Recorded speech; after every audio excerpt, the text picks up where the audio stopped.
হয় আপোনালোকৰ নিউজ চেনেলক আমি ধন্যবাদ জনাইছোঁ। আমাৰ এই নাৰেংগী কুৰুৱা যেটো ৰিং ৰোড ইয়াতে আমাৰ এই অঞ্চলৰ 7খন গাঁও জড়িত হৈ আছে। 7খন গাঁৱৰ ৰাইজৰ কৃষিভূমি আমাৰ ইতিমধ্যে ৰিং ৰোডত আমাৰ চাৰ্ভেত পৰিছে। আচলতে আমি এতিয়া ৰাইজ সংকিত হৈছোঁ আমাৰ এই কৃষিভূমিখিনি যিটো ৰিং ৰোডত যাব কি আমাৰ ইয়াৰে মাৰ্কেট ভেলু কি দিয়ে কি নিদিয়ে আমি সেইটো কিন্তু ৰাইজে এতিয়ালৈকে অৱগত হোৱা নাই। অৱগত নহওঁতে ইতিমধ্যে আমাৰ হিয়াৰিং দিছে। হিয়াৰিঙত মানে তেওঁলোকে আমাৰ চহী তহী লৈছে। দ্বিতীয় কথাটো হ'ল আৰু লগে মানে বেংক ডকুমেণ্টছ বিচাৰিছে। আচলতে বেংক ডকুমেণ্টছটো আমি দিয়াৰ লগে লগে আমি কি পাম এইটো আচলতে আমাৰ স্পষ্ট হোৱা নাই। সেইকাৰণে আমি বাৰম্বাৰ সুধি আছোঁ তেওঁলোকে এইটো কথা স্পষ্ট নকৰে। মুঠতে বেংক ডকুমেণ্টছখিনি দিয়ক। আমি কৰ্তৃপক্ষক এইটোৱে জনাওঁ অসম চৰকাৰৰ মাননীয় হিমন্ত বিশ্ব শৰ্মা ছাৰক আমি অনুৰোধ জনাওঁ আচলতে আমাৰ এই নাৰেংগী কুৰুৱা ৰিং ৰোডৰ এই 7খন গাঁৱৰ 700 গৰাকীৰ মানে কৃষকৰ আমাৰ কৃষিভূমি ৰিং ৰোডত গৈছে। আচলতে আমাৰ এই কৃষকসকলে আমি ইয়াৰে কি ভেলু দিয়ে এই বিষয়টোৰ ওপৰত তেওঁ আমাৰ বিভাগীয় মানুহলৈ পঠাই দি আমাৰ এই অঞ্চলৰ ৰাইজৰ লগত এটা আলোচনা কৰক। তাৰপিছত আমি ৰিং ৰোড হোৱাত আমাৰ কোনো আপত্তি নাই, ভাল কথা। ৰিং ৰোড হওক আমি তাতে আমি ৱেলকাম জনাইছোঁ। আচলতে আমি কি মাৰ্কেট ভেলু দিয়ে এইটো আমি জানিব লাগিব।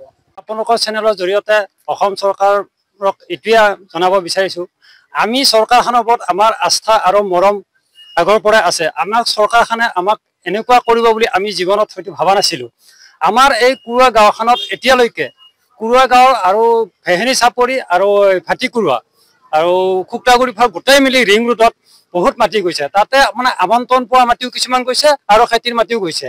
কিন্তু কথাটো হ'ল কি তেওঁলোকে ষ্টেপ বাই ষ্টেপ চৰকাৰৰ মানুহে তেওঁলোকে ষ্টেপ বাই ষ্টেপ মণ্ডল কানানলৈ আহি ষ্টেপ বাই ষ্টেপ তেওঁলোকে হেয়াৰিং পাতি তেওঁলোকে ডাইৰেক্ট কৈছে যে তোমালোকে একাংশন দিয়া। এনেকুৱা এজন মণ্ডলে কেতিয়াবা কৈ দিয়ে যে তোমালোকে হেৰি কাগজ পত্ৰখিনি দিলেহে তোমালোকে কিমান কি পইচা পাবা কবা এনেকুৱা এটা কিছুমান তেওঁলোকে আগতীয়াকৈ কৰে। কথাটো হ'ল কি আমি এতিয়া যিহেতু আমাৰ এটুকুৰা মাটি গৈছে আমাৰতো এই উৎসৱ পতা নাই। আমিহে জানো আমি ক'ত থাকিম ক'ত নাথাকিম। গতিকে আমি এটাই চৰকাৰক দাবী কৰোঁ বা আমাৰ মুখ্যমন্ত্ৰী ডাঙৰীয়াক এটা কথাই ক'ব বিচাৰোঁ যে আমি কিমান পইচা পাম। পইচাৰ কম বেছি যি কি নহওক আমি কিমানখিনি টকা পাম আৰু যিখিনি আমন্ত্ৰণ পোৱা মানুহখিনি কি ব্যৱস্থা হ'ব আৰু খেতিৰ পথাৰত কিমানখিনি পইচা পাব সেইখিনি ধুনীয়াকৈ তেওঁলোকে ৰাজহুৱাকৈ মিটিং কৰি আমাক জনায় উপযুক্ত প্ৰমাণ চৰমান দি পেলাই কি আমাক গোটেই কাগজ পত্ৰ বিচাৰাটো আমি বিচাৰোঁ।